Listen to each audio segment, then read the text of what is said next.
कार्तिकेश्वर पूजा करी आसचु आम पाठागार स्पेशली हूँ यहाँ गोटे आम एनजीओ ऑर्गेनाइजेशन आम समाज पई कार्य करू माने किसी लोक आम जार निसहाय लोक कौन तार साहाय्य दरकार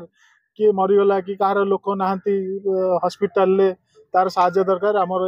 वॉलंटियर माने तार साहाय्य करती एथि सहित आम प्रति वर्ष गोटे ब्लड डोनेशन करूँ प्लांटेशन करूँ कैपिटल हाई स्कूल जदि कौन पिला पाठ पढ़ला बेले तार खर्च बहन कर गरीब पिला मेधावी पिला ताकू भी मध्य साहाय्य करूँ अंधमुख बधिर स्कूल भी आम आमर एक्टिविटी रखीचु तो ये फ्री रे पिलांकु आर्ट शिखा डांस शिखा पाठागार समस्त सदस्य मानक आज कार्तिक मासर पूर्णिमा शेष दिन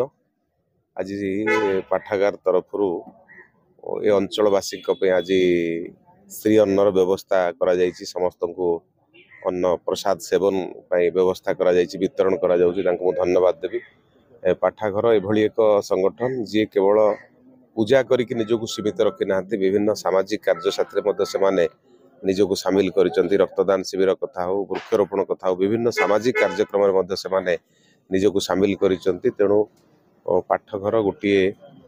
ओडिशार युवक मान गोटे उदाहरण एठी जो माने क्लब रो सदस्य किए कोठी चाकरी कला परे मध्य से माने क्लब को छाड़ी नांती क्लब रे एकाठी अछंती आ आध्यात्मिक सहित केमती सामाजिक विकास लोक मानकर हबो सेति लागि रहिसंती कार्तिक पूर्णिमा अवसर में समस्त को हार्दिक अभिनंदन जणेबी विशेषकर क्लब